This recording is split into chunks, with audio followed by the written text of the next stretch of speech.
అస్సలాము అలైకుం ఫ్రెండ్స్. ఈరోజు recipe వచ్చేసైతే chicken మహారాణి అయితే ప్రిపేర్ చేస్తున్నానండి. ఇది రైస్‌లోకి కానివ్వండి, రోటీస్‌లో కానీ, బటర్ నాన్స్‌లో కానీ సూపర్ కాంబినేషన్ అండి. నాకు పర్సనల్‌గా అయితే రోటీస్‌లోకైతే ది బెస్ట్ కాంబినేషన్ అండి. నాకైతే చాలా ఇష్టం అండి. ముందుగా అయితే ఇప్పుడు మసాలాల కోసం అయితే ఒక ప్యాన్ పెట్టేసుకొని సోంపు, ధనియాలు, చెక్క, కొంచెము ఇలాచి, ఎండుమిర్చి, జీలకర్ర అన్నీ వేసైతే బాగా డ్రై రోస్ట్ చేసేసుకోవాలండి.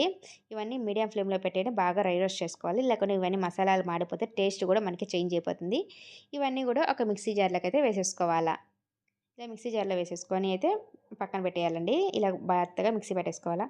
ముందుగా నానబెట్టుకున్న ఒక 10 జీడిపప్పు, 10 బాదం పప్పు, ఒక పావు కప్పు పెరుగు అన్నీ వేసేసుకొని అయితే మెత్తగా అయితే మిక్సీ పట్టేసుకోవాలి ఇది గూడా.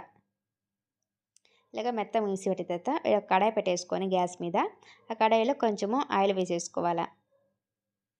ఆయిల్ వేసుకొని ఆయిల్ హీట్ ఎక్కిన తర్వాత ఒక బిర్యానీ ఆకు కూడా వేసేసుకొని తర్వాత ముందు సన్నగా కట్ చేసుకున్న ఆనియన్స్ వేసేసుకొని ఆనియన్స్ మనకి ఎక్కువ ఫ్రై అవ్వాల్సిన అవసరం లేదండి. మనకి పింక్ కలర్ వచ్చేంత వరకు ఫ్రై చేసుకుంటే కరెక్ట్గా సరిపోతుంది. ఇలా ఆనియన్స్ కూడా మనకి ఫ్రై అయిపోయిన తర్వాత పచ్చిమిర్చి కూడా వేసేసుకొని కూడా బాగా ఫ్రై చేసేసుకోవాలా. ఇవన్నీ బాగా ఫ్రై అయిపోయిన తర్వాత అల్లం వెల్లుల్లి పేస్ట్ వేసి ఇది కూడా పచ్చి వాసన పోయేంత వరకు అయితే ఫ్రై చేసుకోవాలి. పచ్చి వాసన పోయిన తర్వాత ముందుగా మనం చికెన్ అయితే వాష్ చేసుకున్నాం కదా, ఆ చికెన్ కూడా యాడ్ చేసేయాలండి. మొత్తం అయితే ఒకసారి బాగా కలుపుకోవాలండి. ఈ మసాలాన్ని కూడా బాగా పట్టించేలాగా ఇంక రుచికి చేత ఉప్పు కూడా వేసేసి మొత్తం అయితే బాగా కలుపుకొని మనకి వాటర్ అనేది ఏమీ లేకుండా ఈ చికెన్ని ఒక 50% అయితే కుక్ చేసుకోవాలి. హై ఫ్లేమ్లోనే కుక్ చేసుకోవాలండి. లో ఫ్లేమ్లో అనేది ఏం లేదు. హై ఫ్లేమ్లోనే మనం కుక్ చేసేసుకోవాలా. ముందుగా మనం మిక్సీ పట్టేసుకోదా ఆ పేస్ట్ కూడా వేసేసి అయితే మొత్తం ఒకసారి అయితే మొత్తం బాగా కలుపుకోవాలండి. ఇలా కలుపుకున్న తర్వాత ఇంక డ్రై రోస్ట్ చేసుకున్న మసాలా కూడా ఉంటుంది కదా, ఆ మసాలా కూడా యాడ్ చేసేయాలండి.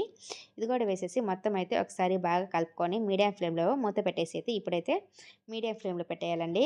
స్టవ్ అనేది మీడియం ఫ్లేమ్లో పెట్టుకొని బాగా కుక్ చేసుకోవాలి. ఇలా కుక్ చేసుకున్న తర్వాత మనకి మొత్తం ఒకసారి అయితే బాగా కలుపుకోవాలండి.